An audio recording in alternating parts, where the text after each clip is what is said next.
bagaimana untuk kita membina sistem sokongan atau masyarakat atau komuniti yang betul-betul dapat membantu kita sebagai keluarga yang mempunyai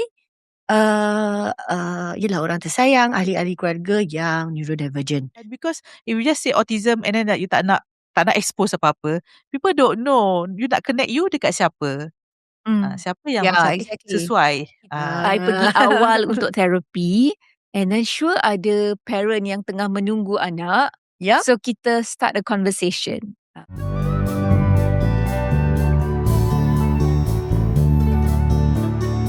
Assalamualaikum. Hello everybody. Kita dah sampai ke episod 102. So here we are at Kita Family meeting again. Dan malam ni cuma bertiga je kan? So Nuri ada kat sini bersama-sama dengan Anit. Hello, apa khabar? Dan kita ada secara langsung dari Kota Kinabalu. Hai, Assalamualaikum. Waalaikumsalam warahmatullahi. Hai Didi. Okay.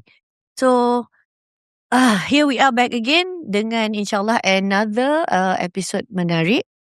So just to sebagai mukadimah lah as an opener, di Kita Family, kita so we supposedly had to come up with like this new catchy intro, and I don't know if I've memorized it yet, so I can sebut je lah apa-apa nak sebut tentang Kita Family Podcast kan.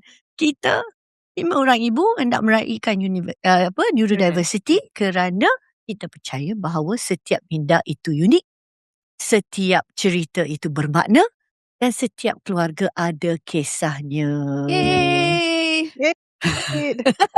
Pas. Pas, kalau tak pas cepat I tepuk, kita stop. Start balik. Okay. No. Okay, let's not do that.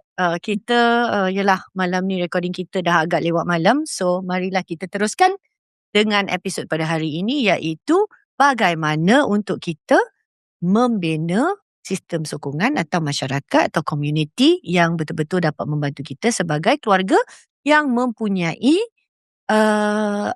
yelah orang tersayang, ahli-ahli keluarga yang neurodivergent. So we talk about this all the time, right? So siapa yang biasa mendengar, menonton Kita Family tahu bahawa kita kerap menyebut tentang kampung kita, or rather our village, berdasarkan this kind of like, I suppose it's like a pepatah lah when they say it takes a village to raise a child. Yeah. And we agree and we say that when you have a child that needs extra support, who has special needs or has disabilities, condition, things like that, then your village ataupun your kampung has to be even bigger. It has to be extra big, right?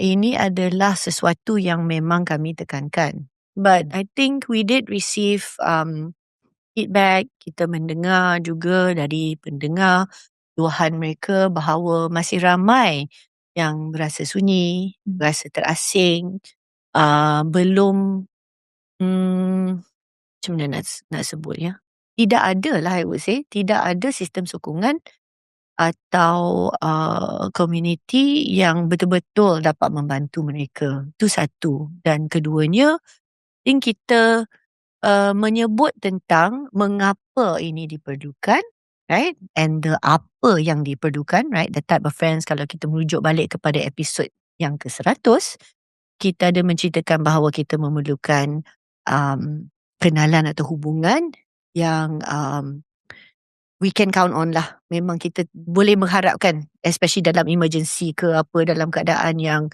terdesak dan sebagainya, we need people like that. Itu semua manusia I think need people like that. Dan kita ada juga menyebut bahawa kita memerlukan orang yang memahami. Maknanya sekasut lah, right? We said kawan atau ahli keluarga yang sekasut.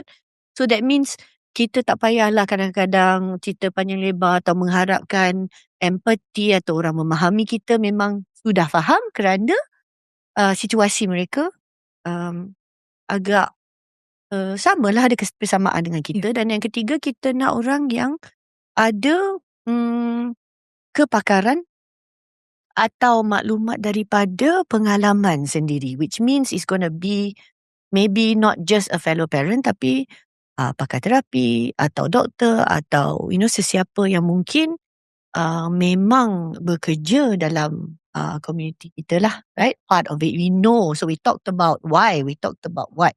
Hari ini InsyaAllah kita akan cuba untuk mengupas bagaimana, so the how part untuk mencari, membina community atau network sokongan kita lah. Right? So that's what we're going to do today.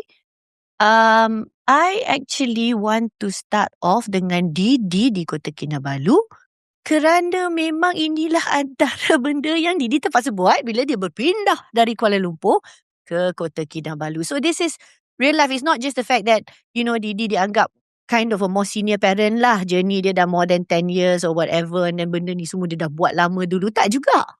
Antara benda ni, yes, of course, has done that. And I'm sure she can share that experience also. Tapi memandangkan bahawa Didi, baru, berpindah agak jauh pula tu. So, especially kalau kita tengok dari segi fizikal, the kind of physical kind of support sokongan terpaksa dibina lah, right? In a way, starting fresh, kan Didi? Betul-betul, ulang balik lah. So, apa yang kami buat, kami dijadualkan berpindah awal Januari 2024. Jadi pada tahun 2023, lebih kurang 4 bulan sebelum kami pindah, sebenarnya masa itu belum buat keputusan sepenuhnya sama ada seluruh family akan berpindah ke Kota Kinabalu atau hanya suami saya saja. Tapi bila kita merancang untuk membawa anak-anak, of course, bermakna kita memerlukan support lah kan untuk anak-anak yang autistik 2 orang ni. Support, termasuklah support untuk ibu, untuk saya dan sebagai sebuah keluarga lah kan. Jadi kami pergi, memilih tarikh untuk pergi ke Kota Kinabalu buat pertama kalinya untuk saya dan anak-anak sebenarnya masa tu. Reki dululah. Pernah pergi. Reki, dan tarikh yang dipilih adalah tarikh di mana Persatuan Autism Sabah ada satu aktiviti. Ada di Universiti Malaysia Sabah. Sebab masa tu saya memang dah target lah. Oh, I need to see community autism tu macam mana. Jadi inilah daftar. I think aktiviti perlu bayar RM30. Okay, bayar RM30 dan masukkan dalam jadual. Kami ada di situ untuk 5 hari. Masukkan jadual 1 pagi perlu ke sana. Dan bila pergi ke sana, of course kenalkan diri, dan saya juga ambil peluang ketika tu kami memerlukan real estate agent untuk carikan rumah. Jadi saya minta community lah. Saya tanya di kalangan ibu bapa dalam Persatuan Autism Sabah ni ada tak yang boleh bantu saya. Dan alhamdulillah memang ada. Sebab yelah kita nak make friend kan, kadang-kadang mesti ada benda-benda tau, connection. Mungkin macam contoh nak yang boleh buat kek ke, kalau you suka. Kan those things, sebab sebenarnya yelah, dia tak ada, community autism ni bukannya macam ada spesifik yang jadikan mereka lain daripada community yang biasa. Sama je. Ada, yelah, profession. Macam contoh, I need lawyer. So semua orang ada macam-macam. So I just ada yang doktor. Ada yang doktor. Especially. So yang plumber. kita reach out. Sebab itu menjadi krisis. Kalau tak ada air panas, nanti anak-anak kita mengamuk, tak nak mandi. Tukang-tukang ini dan itu. Of course. Kalau for me, it would be like electrician and aircon. So I made a point, and then dah dapat jumpa, dapat kawan. Bila dah berkenalan. So sebenarnya benda pertama saya rasa untuk kita membina community itu adalah identify yourself. You yang pergi cakap, okay, saya datang dari Kuala Lumpur, saya akan berpindah lagi 4 bulan dan saya, okay, apa yang saya dah buat lah. Of course, sebab kita pun ada pengalaman, kita cerita lah, oh saya pernah join Autism Malaysia, sebab Autism Malaysia ni memang dikenali lah kan, sampai ke Sabah Sarawak, of course. So, identify yourself. That's what I feel is the most important thing. Sebab kalau kita senyap je, kita tak pernah post apa-apa dekat online ke, kita tak pernah bagi tahu orang, macam mana kita nak expect orang support kita, orang reach out, nak berkawan dengan kita sebab anak kita autistik? Betul tak? What if you're shy? What if you're shy? Kalau shy tu maksudnya kena buat secara one to one lah. Macam contoh, kalau ke apa, tapi saya kan bila berpindah ke Sabah ni bukan setakat berkawan dengan parents, kawan dengan terapis juga dengan cikgu-cikgu. So macam shy tu alamak macam mana. Mula-mula lah I think dululah sebelum pindah ke KK. Didi dah Dekat kawan KK dengan ni. ramai orang tau. Sampai makcik jual ikan bilis pun dia dah kawan. Dapat diskaun lagi. Ya. So, I think lagi satu, bila kita berpindah ke tempat baru, kita tanyakan pada mereka yang dah sedia ada di tempat tu lah. Oh, boleh tak bercadangan? Janganlah kita pula memandai-mandai sombong, tak nak tanya. I think bila kita bertaja soalan, people are more willing to terbuka untuk berkenalan dengan kita, terbuka untuk menerima kita sebagai ahli komuniti yang baru. Sebab of course, bila ada orang baru ni, ada resistance lah dalam grup yang dah sedia ada. Sebab you ni orang luar. Saya bukan orang Sabah. Kan? So, Hmm. it's humility tu important and tanya soalan. Tanyalah recommendation. Dekat mana center yang bagus. So, I think soalan dan menerima recommendation tu penting and kita kan kalau dah lama jadi advocate ni kita dah ada kawan-kawan yang kita kenal melalui online. So masa ni lah kita reach out. Hmm. Yang mana yang kenal Yes. cikgu ni ada dekat dengan Kota Kinabalu ni. So tanyalah cikgu ada boleh recommend tak sekolah untuk anak saya. So yeah, but dia bukan bermaksud that semua yang dia recommend tu kita perlu ikut. Tak. Tapi it's a good conversation starter lah. Sebab Yeah, it's ruang and kan? peluang, right? You Ya, start like peluang. that first. No, also I think kita boleh mula dengan yelah, I mean I was kind of like, okay, what if you're shy and all that. Satu is I think memang soalan yang betul-betul ada senario yang memang macam tu lah. Yelah, orang tak biasa. I mean, not everybody is very social and friendly and things like that. I think the point to remember is bila kita nak build the system of support, yalah, straight away kita dah bayangkan satu kampung yang sebesar-besarnya and things like that. But actually, seperti mana banyak inisiatif juga, kita bermula dengan small step lah. Yes. Right? It's okay. Just one small step. You have that one conversation and I think it's true. Start dengan orang yang dah sedia ada lah. Atau orang yang memang kita dah terpaksa berinteraksi dengan orang tu. Memang dah tak ada there's no opportunity for you to be shy pun. Dia dah tak boleh kan. Like for example dengan kita dah terpaksa pergi dapatkan sekolah baru untuk anak kita. Yeah. So of course you're going to meet people and you start there lah. Because alang-alang kita dah memang dah terpaksa cakap dengan dia orang pun. So you can start from there just to say, as you understand, kita pun baru pindah. So you introduce yourself as Didi said. And I find the other thing, if I can just expand lah daripada apa yang Didi sebut tadi, make your question quite specific. Yeah. Because if your question, kalau kita tanyakan something, kita tanyakan benda yang agak khusus, itu adalah cara yang lebih baik I think untuk mendapatkan satu respon atau feedback. Yeah. Because kadang-kadang if you just say, oh hi, kami baru pindah, oh hello, baru nak get to know atau nak berkenalan and then just like that. It's very broad.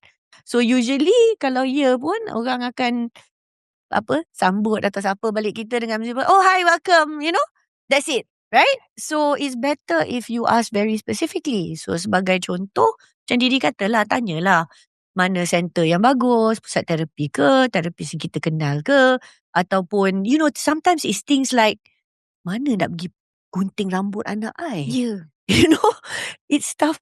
It's stuff like that. So it's like services, benda-benda macam tu. And then usually when you ask, wouldn't you guys agree that is when you get the response? Absolutely. So if I say I need a dentist that is can deal with special needs and friendly with neurodivergence.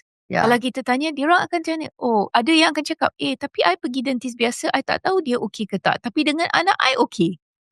Things like that. Things like Yeah. that. So that becomes a Which is still very conversation useful, starter. right? Which is still very useful. And then you build a list lah. Because usually akan ada 2-3 orang atau lebih daripada tu yang akan bagi respon. Then after that you take it step by step. And then of course kita pun tahulah daripada cara orang berinteraksi ke nada things like that. Kita tahu siapa yang lebih friendly. And then you see lah if we can take it to that like next step. Right? Yes, definitely. Yeah. Kita tak boleh segan. I think that's one thing I learned when I became a neurodivergent mom.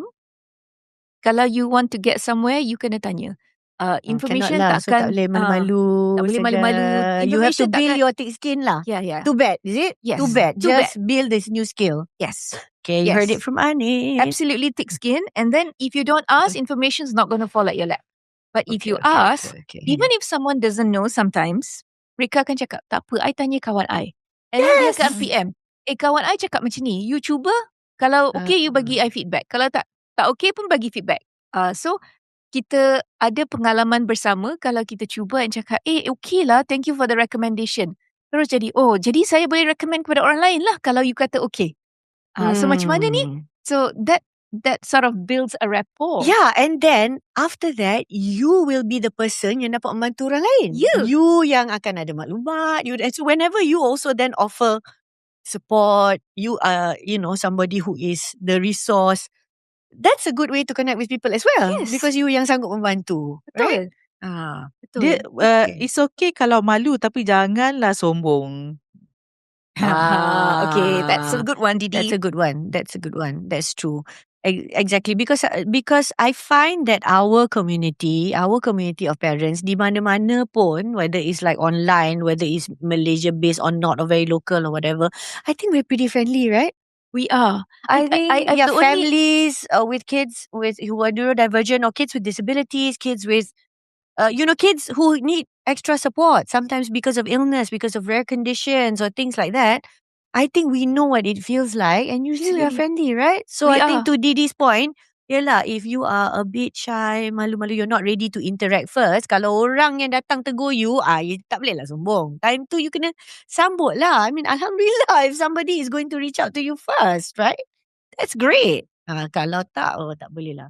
Susah. So I notice orang yang kadang-kadang dikatakan sombong tu masih dalam denial or belum accept fully.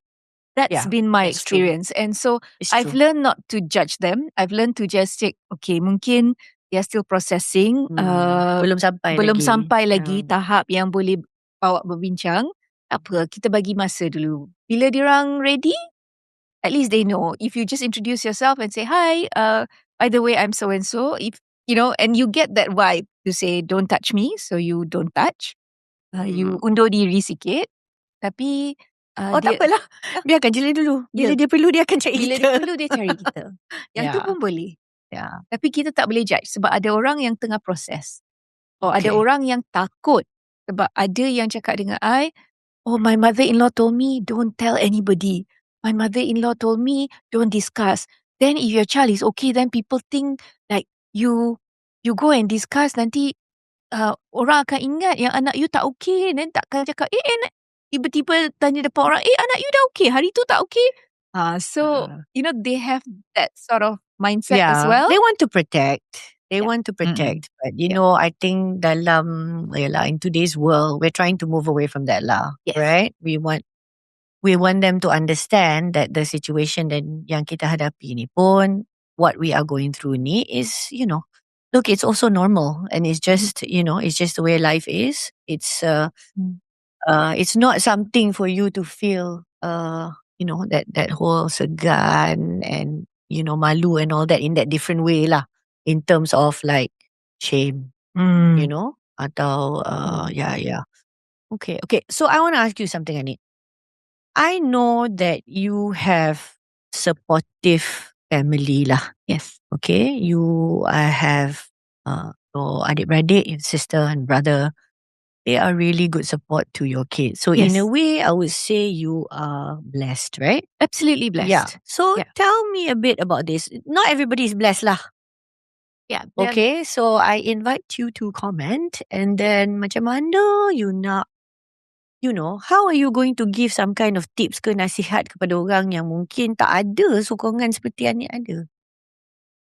So saya memang bersyukur adik-beradik saya dua-dua memang very involved dengan anak-anak saya dan mereka memahami neurodiversity. So kadang-kadang kalau ada situasi di mana ramai orang, mereka yang akan tanpa saya tanya bawa Nira ke tepi and duduk cakap dengan dia, atau kalau dia yang akan pergi initiate cakap pada mereka, saya nak pergi, I want to go for a walk. And diorang akan oblige. So, sebab diorang tak perlu buat apa-apa benda lain. So, diorang kayak, kami akan bawa dia untuk berjalan-jalan. Bila balik dah okay. So, they understand the exit route. Or they understand when the need is there. Tapi kalau tak ada adik-beradik dekat-dekat or yang family yang faham, kadang-kadang ada jiran ataupun ada kawan baik yang lain yang kita boleh count on. You know how we always say there's some friends who are like family. And when you count on them, and sometimes with just one signal of the eye, mereka akan tahu, okay, she's calling for help. And dia boleh pergi attend kepada anak tu dan atau akan datang tanya, what can we do? So kalau you tak boleh segan lah cakap, yes, I really need help. And that's when your village comes into place. You tak boleh segan cakap, I can do it. Yep. Sebagai ahli keluarga, I know my siblings have at times taken charge sebab dia tahu I masih nak mencuba tapi dah ke tahap yang memang akan tak mampulah. That's it, really. Akan explode menjadi gunung berapi. Okay? Kalau lagi 1 hari ke 2 hari.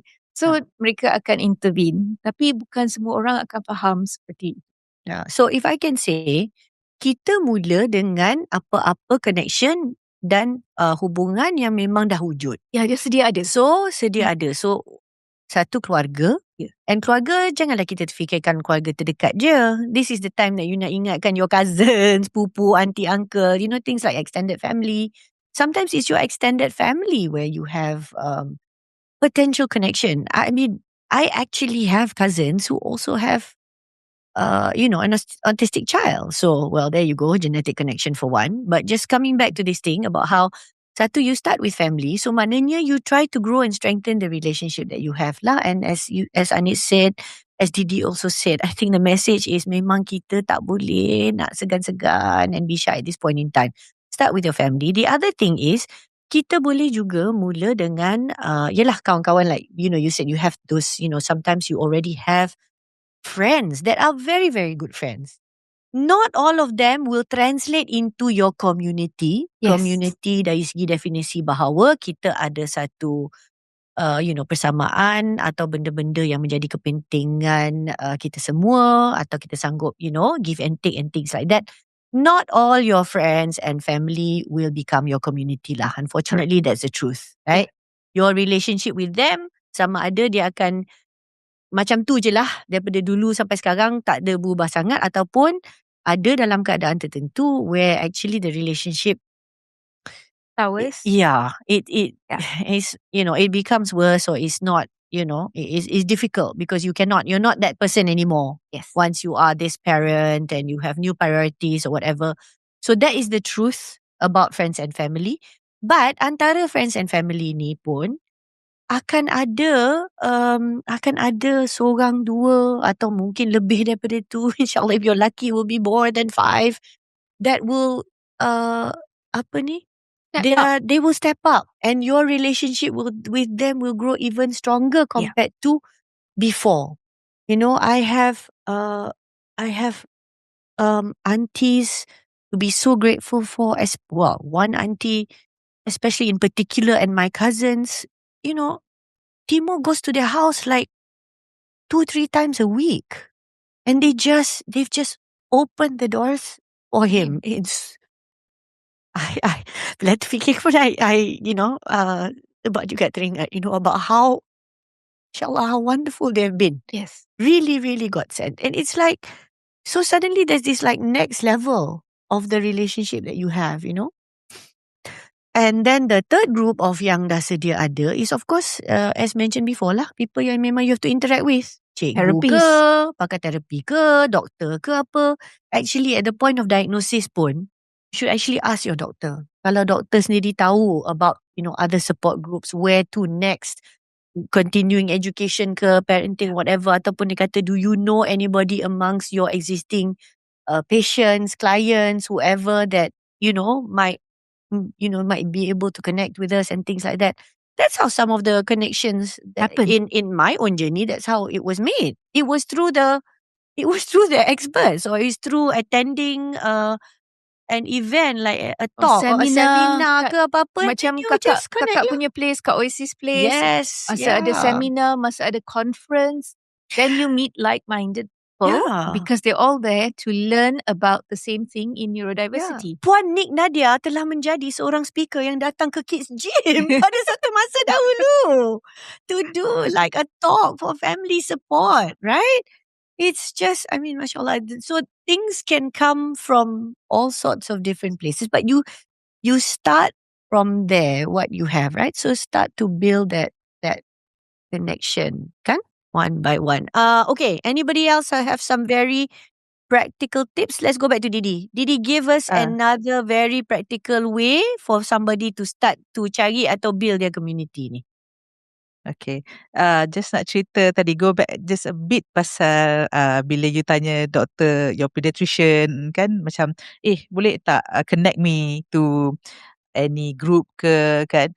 I remember the kids pediatrician dulu bila mula-mula kan the kids were diagnosed, dia ada buku tau, dia buka buku, because old school masa tu bukan buka laptop, buka buku, and dia pun tengok cari list. Okay, dia suggest lah ada teachers kan. And I remember lepas few months, not even a year tau, I pergi balik, I cerita lah, okay, the kids has started going to tempat-tempat yang tak termasuk dalam cadangan dia tau. So what he did was, dia pun buka balik buku dia. Okay, wait, one by one. Hantar ke mana? Dia tulis. Yes. So dia punya resource bertambah. Yeah. No, that happened at my kids' school also. Yes. Actually, cikgu kat situ kata, please share yours. Yes. So, this is what the community is willing to do, right? Yeah. Kita tak Kalau tahu kau ingat, boleh tanya cikgu, tanya ni kan. And sama juga, bila kita identify ourselves, kita perlu bercakap anak umur berapa, macam mana, sedikit lah background, lelaki ke perempuan. Because if you just say autism and then you tak nak expose apa-apa, people don't know, you nak connect you dekat siapa. Siapa yang macam sesuai. And then you dekat mana. Situasi dia lain. Situasi kat mana. Sama juga bila you post online, you dekat mana, locality you dekat mana, and then you nak cari kawan-kawan yang, katalah kalau you tak bekerja, you nak cari kawan-kawan yang boleh keluar minum kopi lepas hantar anak pergi sekolah ke. So those are ini lah. And then selain daripada tu, cara nak cari kawan ni adalah di sekolah anak-anak kita lah. Bila anak-anak di sekolah selalunya akan ada aktiviti, macam ada hari sukan, hari persembahan. So jangan mengelak lah. Majlis PIBG, please. Yes. Jadi perlu aktifkan diri, munculkan diri, barulah cikgu nampak, oh ini Ibu Amy, ini Ibu Afia, walaupun ayah dia jarang-jarang nampak, tak apalah, ayah dia kerja. So kita yang nak berkenalan dengan ibu-ibu lain kan. So make yourself available, and adalah dalam ni, janganlah mengelak je kan. Semua macam tak nak bergaul. Sebab selagi orang tak tahu, orang nak berkawan dengan you macam mana. And there was time kan, masa I mula-mula hantar Amy pergi Permata Kunia. Masa tu kan, they had a WhatsApp group before the class even started. So WhatsApp group untuk semua parents yang anak akan mula belajar di situ lah. Baru daftar tapi tak mula lagi masa tu. So there's this one mother, she saw my number and she called me and introduced herself. So dia kata lah, okay, nama akak sekian-sekian apa semua. And to this day, she's one of my best friends. We even traveled like to many places together, and she had dah berapa kali anak dia datang visit my children. So you never know. It's like macam cari jodoh jugalah. You never know.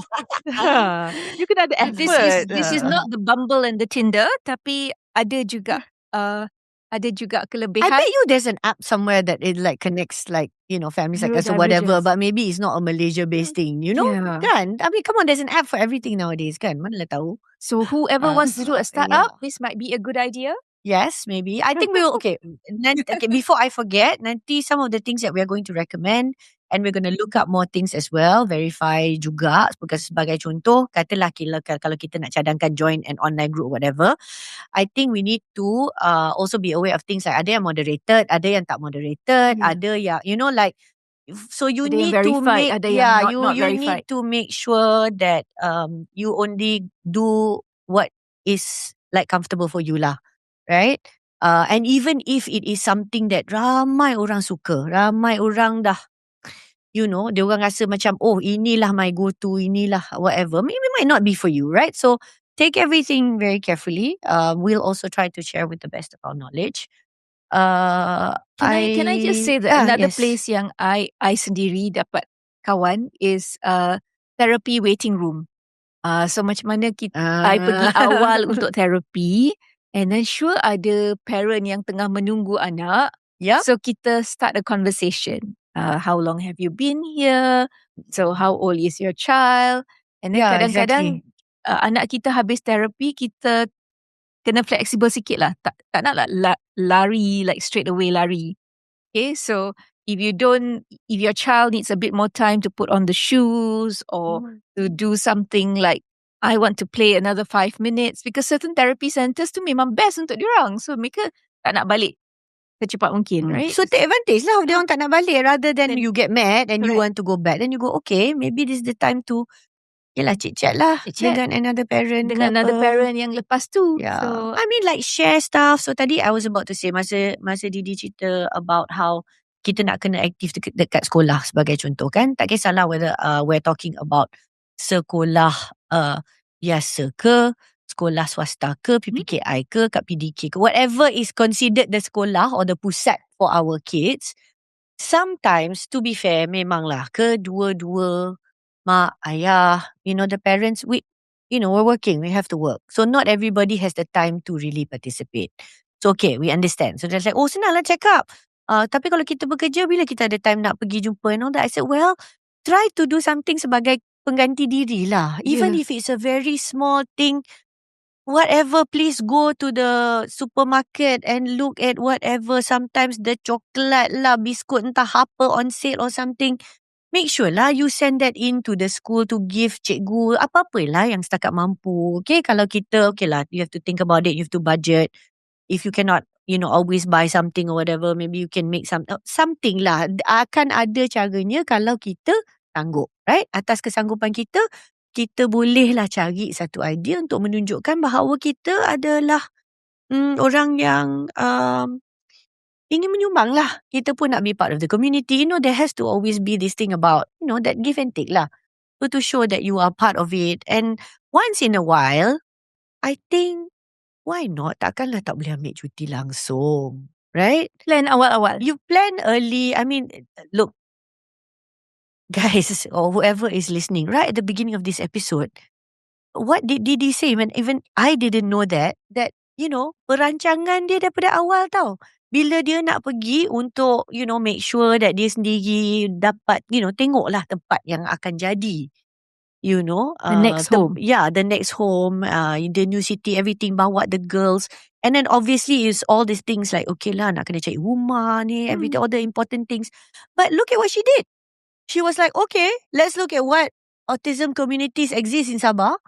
Okay, let's see if they have any event ke, activity ke, entah apa-apa, so that, boleh hadir, ambil bahagian, straight away you set yourself up. So you can definitely plan. You have to, I mean, if it's important enough and you think it matters, you find the time lah. And then, I think, I don't know, I think it's worthwhile. Remember before masa dekat, I think Jibril was very young still. So this was SK, and it was one of those things where sekolah kena HFM punya case, terlibat dengan tahun anak I, termasuk juga somebody who's in class. Then of course the school did their thing and they cleaned up. But after that the parents kata, you know what, let's also do our own cleaning lah, ataupun kita cubalah make the place a little bit better. And then lepas tu kita pun rasa macam, it's like we are giving ourselves sure lah, the assurance that it, So actually a lot of parents at my son's school was pretty active, but kebetulan that time I think because it was a weekday ke apa, memang tak ramai. But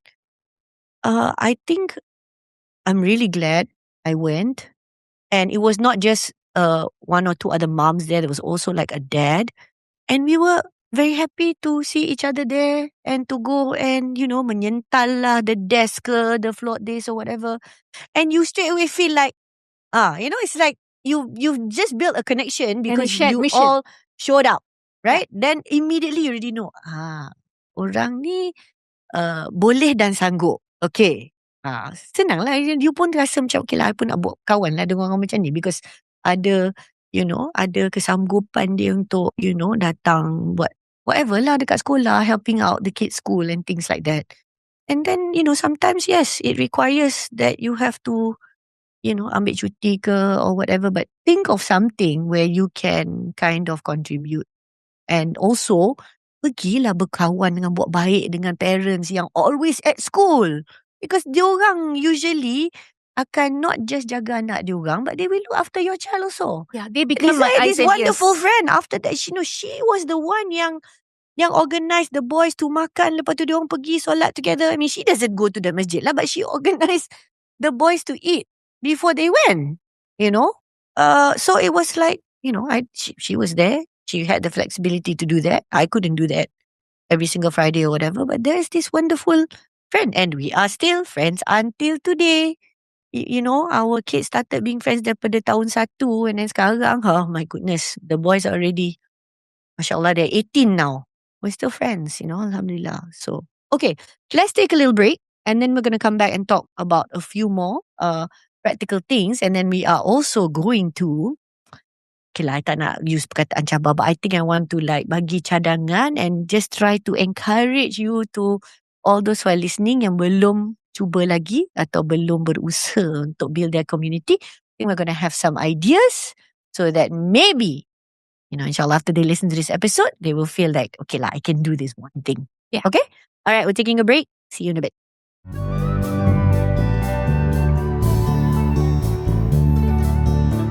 Selamat kembali ke Kita Family Podcast episod ke-102, 102. Setakat ini, we have been talking about all the different steps secara khusus ya. Bagaimana untuk kita membina sistem sokongan, menyertai atau membina atau mencari community, mengambil bahagian secara aktif, mendapatkan community sokongan untuk anak-anak kita. Ialah sebagai keluarga yang mempunyai orang tersayang yang memerlukan sokongan tambahan, right? So we are families of in our case the 5 moms. Kids, we have kids who need that additional support.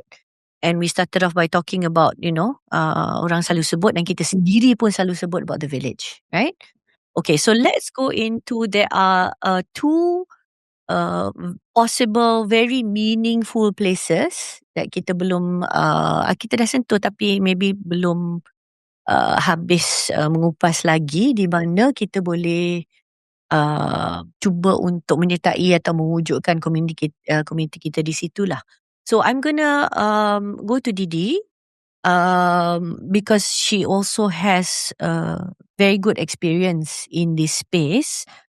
To Didi, please share with us about how helpful it can be to have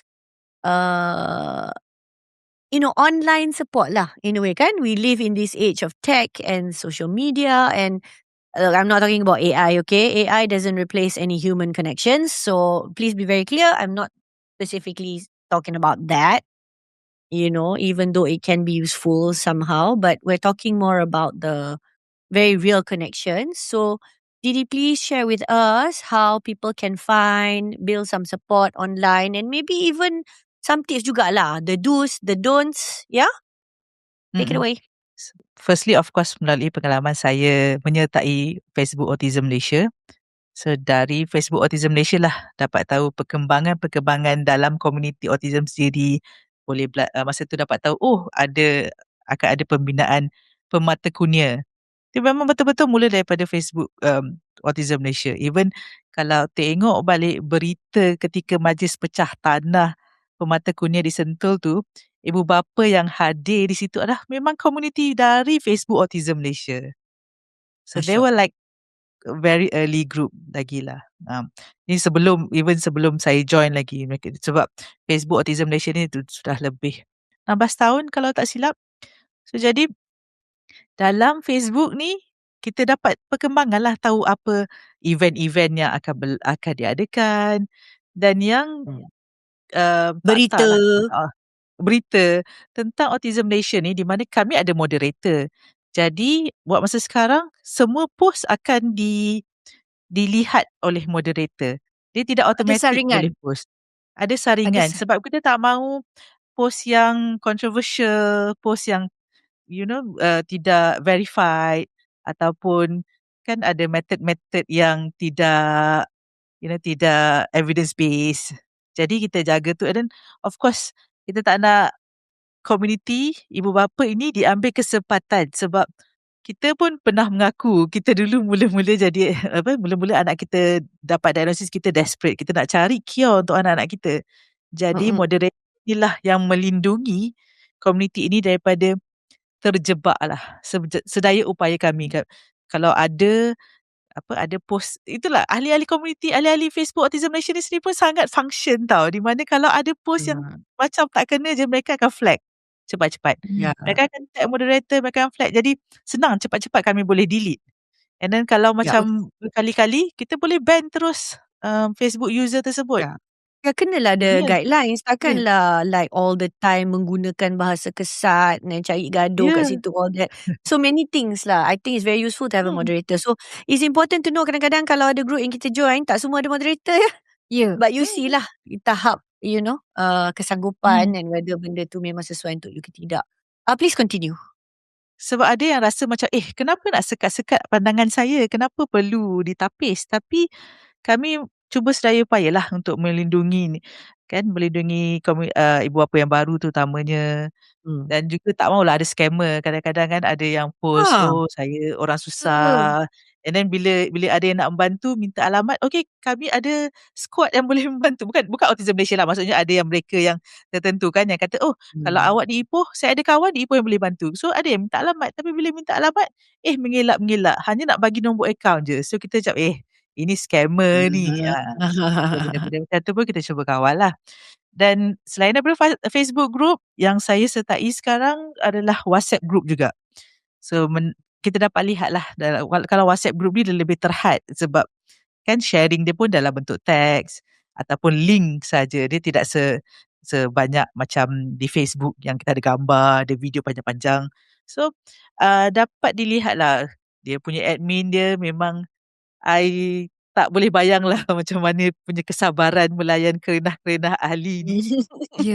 Sebab of course setiap grup ni kita dah ada peraturan, rules. And then kadang-kadang kena ingatkan lah, tolong baca peraturan grup dia. Syarat dan terma. Syarat dan terma.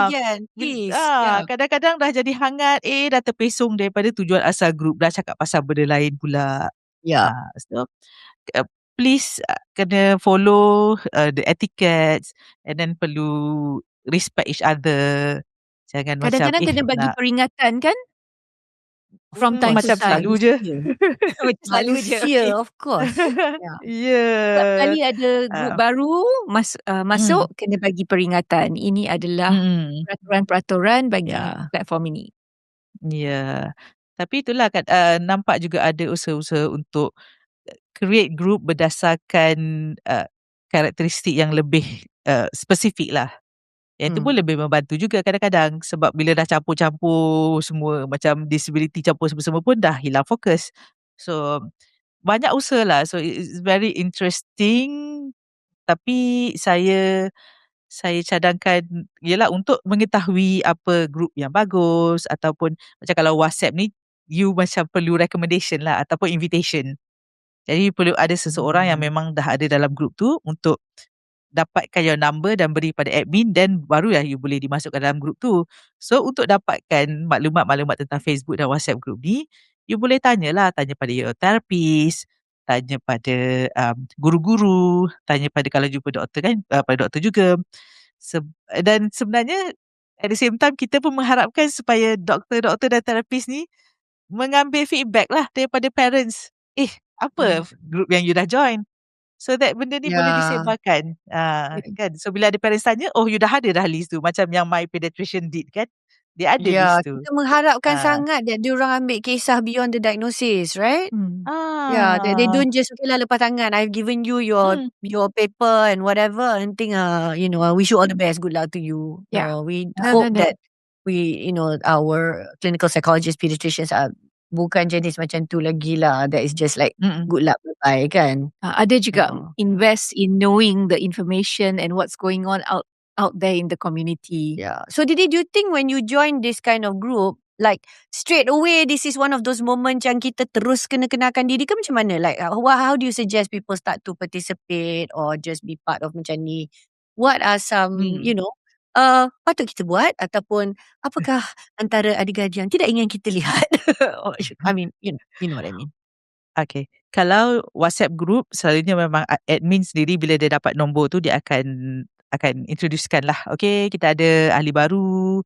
Tapi kalau you just being added pun, you pun perlulah cakap hi kan. Walaupun telah diintroducekan, dah cakap okay kita ada baru, you cakap lah okay saya dah nama, saya daripada mana, anak saya umur berapa, condition apa. Sebab doesn't make sense kalau you just nak bagi tahu nama you je tapi you tak cerita pun anak you ni, macam mana orang nak relate? Why are you in the group at the first place? So a bit of introduction about you and your children as a parent lah kan. Okay. Kemudian ada satu lagi saya rasa apa yang kita perlu gunakan dalam Facebook dan WhatsApp group ni dari segi information yang kita dapat tu, bila ada virtual workshop you can attend, because virtual workshop ni kan you join online kan, you Zoom meeting ke apa ke kan, and then you can see lah siapa yang hadir. And selalunya that's the thing about online kan, you rasa dia regional. Macam tempoh hari saya ada join satu workshop daripada Hospital Mesra Bukit Padang. It's a psychiatric hospital in Kota Kinabalu lah. So it's very interesting sebab you tahu sebenarnya dalam tu ramai orang lokal, mereka profesional yang daripada lokal. So, tapi dia boleh diakses daripada mana-mana sekalipun. Jadi if you take the advantage of masuk and tengoklah sebab usually kan dekat dia punya nama pun mereka akan letak kalau mereka SLP ke, mereka OT ke, just get to know like familiar faces. And if there's a chance of them turning any of the workshop into a physical workshop, please attend, because kalau especially bila dianjurkan oleh kerajaan ataupun NGO, selalunya ia percuma ataupun sangat-sangat murah. So, betul. Bila pergi, masa tu lagi kita jumpa face to face kan orang-orang yang memang tinggal di kawasan tu. Memang okay, topik tu katalah topik untuk anak yang umur 7 hingga 12 tahun. And memang anak you dalam lingkungan itu. Bukankah itulah yang orang yang you nak cari pun? Kan ibu bapa yang juga sama. So make yourself available lah. Janganlah hanya di dalam phone, hanya di dalam Facebook tu, sebab it's a start lah. Facebook tu baru mula and then you go. So itu yang kalau you tengok virtual ni daripada NGO, and kadang-kadang bukan kadang-kadang, selalu even Permata Kurnia pun mereka ada juga buat di center mereka secara live yang dengan penonton yang boleh dihadiri lah. You boleh register dan hadir. You can join online even if you are not a Permata Kurnia family kan, for some of their sharing. You can attend. You can attend. You can go and attend. You can go and there's to QR Permata as Kurnia. well if you want to attend virtually kan, ada option. Yeah. So you get to know people from there and really make use to, yalah, because betul lah kadang-kadang kita macam kita ni bukannya peramah sangat that we want to make friends with just anybody. Yes. Kan kita nak berkawan dengan orang yang kita rasa boleh membantu kita, dan kita kata building community kan, yang ada berkaitan lah dengan kita punya keadaan. So inilah antaranya. I also want to mention though that sometimes the other benefit of online actually is that we can connect to people who are also very far away. Yes. So you might not get the support of the secara physical atau somebody yang boleh membantu dari kawasan setempat and that kind of local knowledge. Tapi kadang-kadang you just need like maybe like a friendly person yang you boleh meluahkan, and you need the people who understand your life, but sometimes you also want people who understand but also at a distance. Boleh lah you cakap je, ceritakan tahap apa, whatever you want, because benda tu orang tu sebenarnya jauh dan tak kena mengena dengan Betul. your close circle or this or whatever. That is the, tempat nak meluahkan, everything, or just kind of certain, sometimes you share experiences. Ada benda yang tak relevan lah, katalah negara lain. Apa yang dia dapat kat situ, kalau dia nak cerita tentang sistem whatever lah, sekolah, dia punya social safety net, mungkin kita tak boleh guna pakai. But sometimes there are things which, make sense, are relevant, or sometimes there's like, online seminar, workshop, benda-benda yang, it's international, let's say it's in a language we understand, whatever, usually it's English. Kita, mungkin kita nak memanfaatkan daripada tu juga, then we would know what resources there are out there for us to sign on to that also lah. Yeah, so it's not the best for all the aspects we say we need about community, but that is one of the pluses of like online. Yeah. And also you don't have to share everything about yourself. You want to join certain things pun, camera off, right? Or up to you lah, kan? How you want to participate or don't participate. Is it? Okay, so the last thing, just sorry, because you haven't said it yet, and then I'm going to go to Anit because she's got a great community suggestion also. Is there any don'ts, Didi? Jangan Don't. buat, yeah. So dia firstly ni lah internet punya rules. Contoh, sebaik-baiknya you don't reveal anak you sekolah di mana secara spesifik. You boleh lah bagi locality but not where, sebab safety wise lah, because you think it's a group, a closed group. At the moment Autism Malaysia is a closed group. Everybody can join if you answer. Ni lah, dia adalah soalan keselamatan, kenapa you nak masuk. So kalau you tak answer, you can be macam, you ni scammer ke, or you just ni kan. So ada soalan yang perlu jawab lah. Tapi siapa yang dah sedia ada dalam grup tu kita tak tahu, kan? Jadi sebab yelah Autism Malaysia dah ada 140,000. Kita tak tahu, tak kenal setiap orang. Jadi jangan dedahkan maklumat-maklumat sensitif. Dan juga seperti di mana-mana social media pun perlu ditekankan untuk mengelakkanlah isu-isu 3R, isu-isu perkauman, keagamaan, kan? And then jangan berlebih-lebihan dalam perbincangan lah. Contohnya, ini always like macam every year pasti ada yang macam dengan semangatnya cerita, autism disebabkan oleh vaksin. Nanti ramailah parents-parents yang lama ni, yang dah 10 tahun ni, biar je macam, okeylah, biarlah siapa yang nak bergaduh kan. Tapi yelah, kita akan ada parents-parents yang baru ni macam bergaduh, yang betul-betul rasa, ya betul, ini adalah satu konspirasi, inilah itu, ini kan. Jadi sangat kontroversial dan sangat panas. Jadi itu yang terpaksa moderator ambil tindakan lah. Jadi cuba elakkan, sebab bila you dah langgar peraturan dalam grup, mungkin you akan dikenakan tindakan, you terkeluar lah daripada grup tu. Jadi satu, respecting each other is very important. So jangan macam, sebab kan kita kan, okay, bukan I mengakulah, I sendiri pun masa mula-mula anak kita diagnose dan mula-mula kita belajar macam-macam kan, kita rasa kita lah yang paling tahu semua, kita lah yang betul. Apa tu efek yang dipanggil tu? Apa Dunning-Kruger, is it? You know that effect? When you know only a bit but you think you know a lot. A lot. Okay. Let's say anak you tiba-tiba dah capai certain milestone ke, things are going well. Wow, everything is great. Yes. Yeah. Okay. So, okay, and you also don't want to terkena yellow card, right? Yes. Atau orang dah kenal pasti you, orang ni dah certainly dah apa ni, macam mana kita nak sebut dia, orang akan sebut lah, you ended up having certain reputation or whatever on that group. You want to be careful and mindful about things like that lah, kan. Lagi satu, jangan jadikan dia lubuk perniagaan. You nak jual suplemen dalam tu. Yes. Itu pun tolong jangan ambil kesempatan. Jangan bagi nombor account, jangan bagi IC number, and then there might be a copycat it's back to that identity. sensitive information and Yes. things, and benda-benda yang tak relevan lah. Kita join atas sebab tertentu, right? Janganlah tiba-tiba nak pergi buka cerita ke, start whatever atau benda-benda lain yang tak berkaitan, right? So that is also going to be against your usually most community group punya guidelines kan. So it's good resource Yeah. kalau kita kata saya bercadang nak apply untuk kad OKU, ada tak pengalaman? You are not disclosing anything, you're just asking. And then you will invite. Some people might PM you.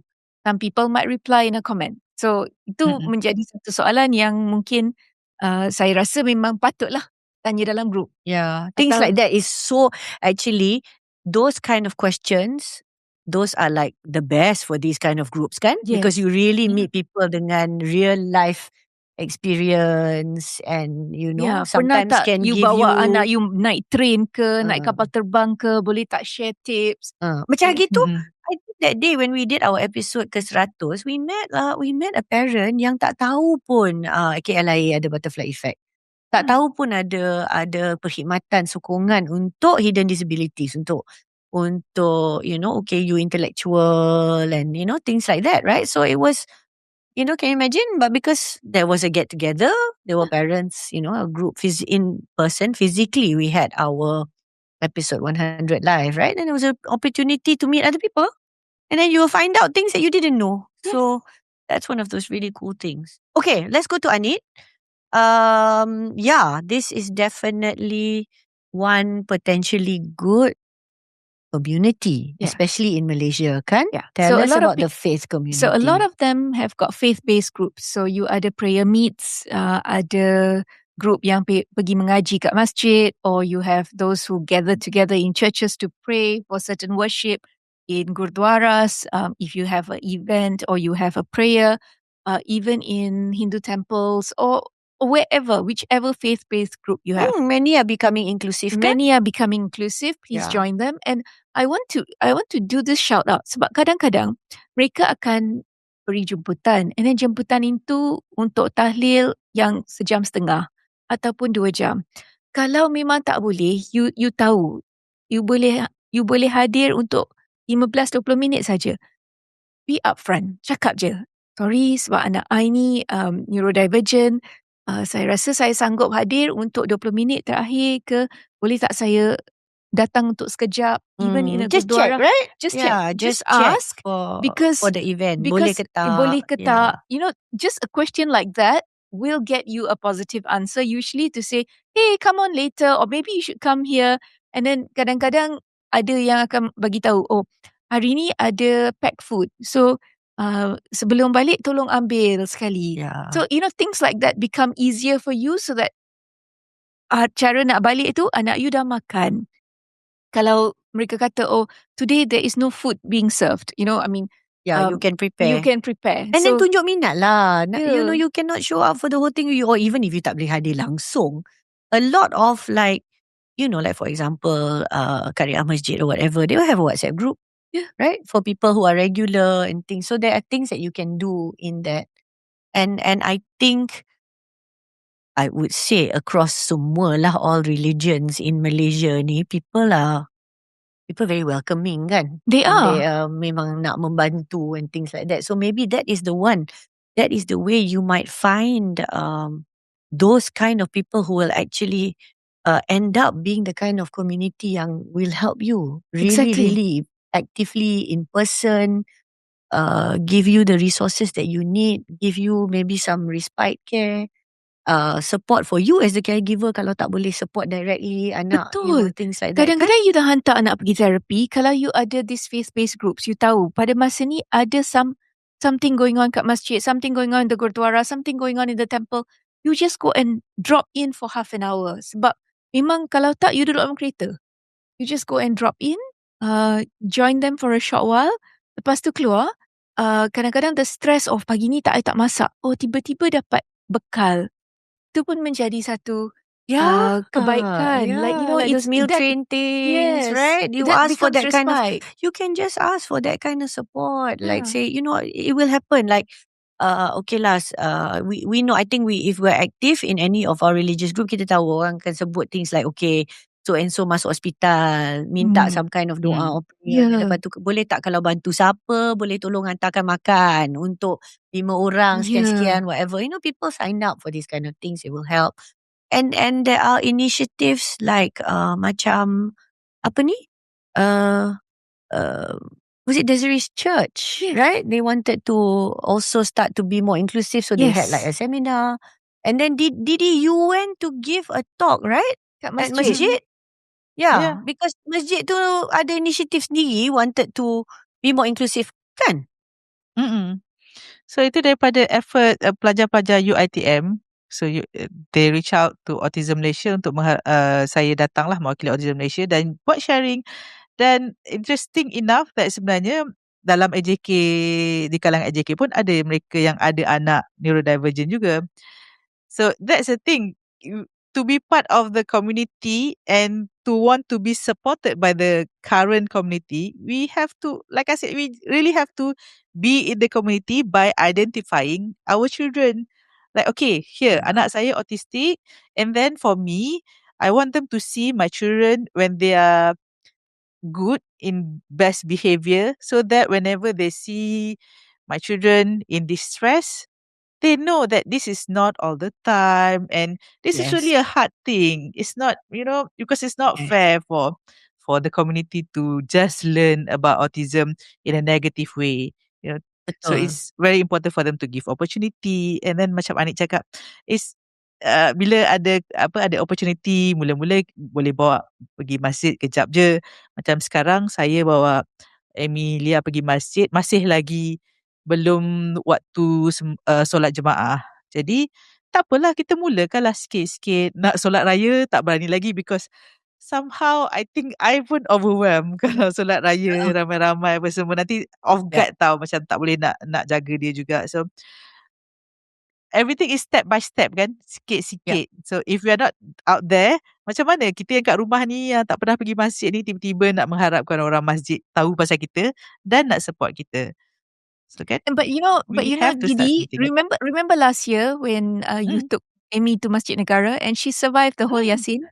Yeah, the whole Yasin. Yes. I was so happy to see her, mashallah. It was just, I mean, of course I needed to see you, Didi, but I tak sangka dia akan datang, and that was just so it's just a trial and error.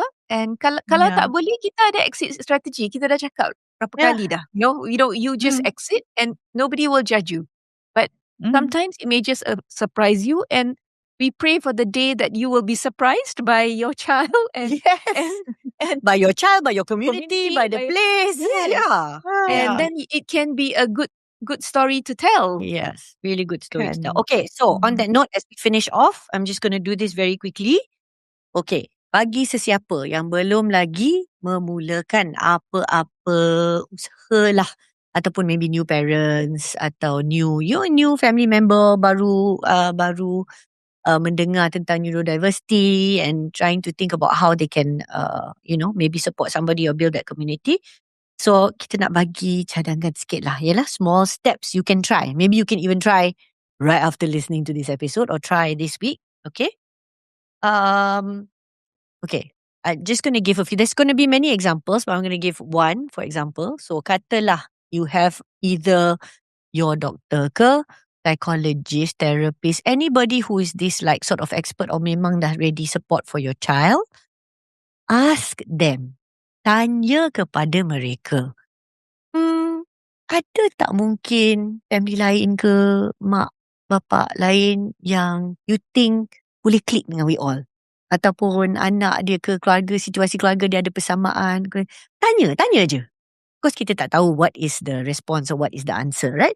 But just ask, because again that's the opening question to see whether a connection can be made. Tanya kepada orang yang kita dah ada lah hubungan macam tu, right? And the thing is, I'm telling you, the people that you tanya will be quite happy because it sounds like you also willing to connect. Kalau you want to connect to somebody, then maybe next time they can think about it and go, oh, I will keep you in mind kalau orang tanya, for example, right? Okay, so that's one. I think the other thing that would be good to do is, okay, maybe try one online thing. joining a seminar ke, checking out a group ke, or whatever. Just give it a try. See what comes out of that. Okay. And if okay lah, if be interacting online or social media, whatever, maybe it's not your thing, this might not be for you. But for those of you yang memang dah biasa, and memang you already, have a lot of engagement, interaction or whatever online, then expand your, your community to this part of your life now. Okay, number 3.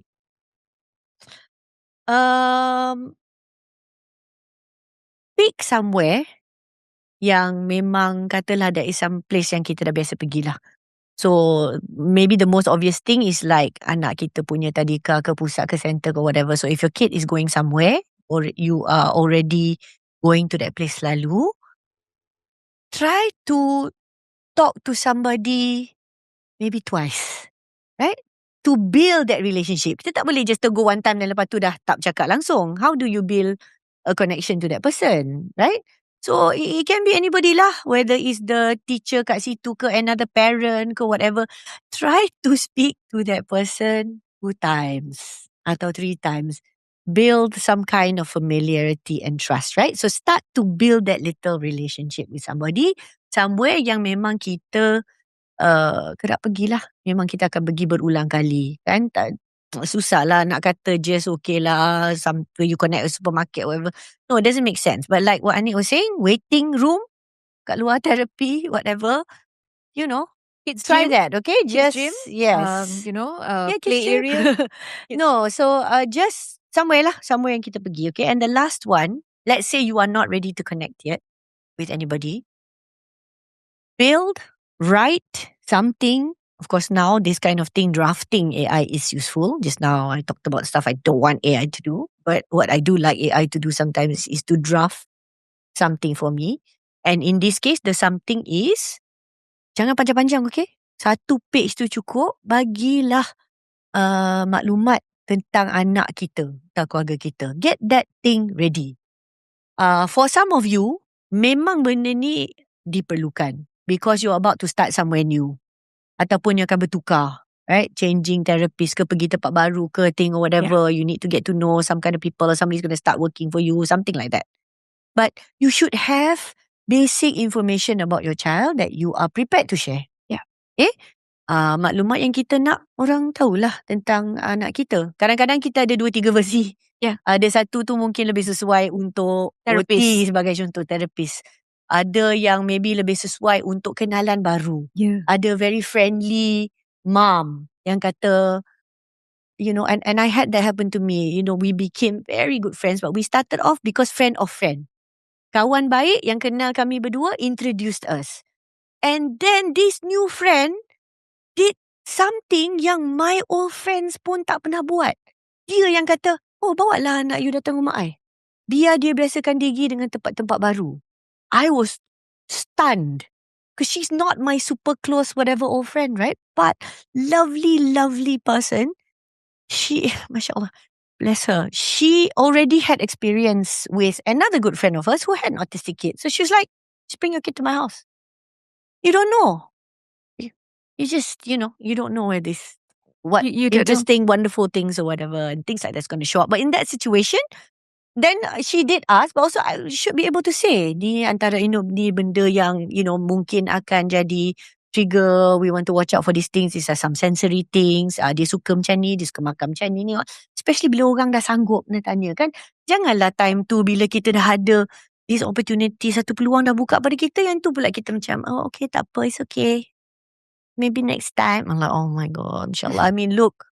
It's been, the thing has been there. You don't know if this is the one, like, doa yang kita buat tu sebenarnya telah dijawab dekat situ, and then kita tak nak ambil kesempatan in a way lah, like, take it as like an opportunity. It's a good thing. So we've come to all this stuff, and I think I just want to end by saying and telling everybody, for those of you who already know, but those of you who don't know, antara inisiatif baru, inisiatif baru yang kita usahakan di Kita Family after 100 episode, we decided to have Kita Family Support Group. secara fizikal, ya. So we're gonna have once a month, and antara KFM kita yang berlima ni, there will be insyaAllah at least one of us there. So of course this is for Kuala Lumpur. And InsyaAllah, Didi says that she's already working on, we don't know when she's going to start, but there will be one in Kota Kinabalu. But you can sign up, okay? So the next one in July, we will release the date. It's going to be a weekend because we want to try to get as many people as possible. Look out for Kita Family. And of course, how do you find out this information, everything else about us? Sila follow lah with all the social platforms, right? So we're not just on YouTube and Spotify, but we have Instagram, we have TikTok, we have Facebook.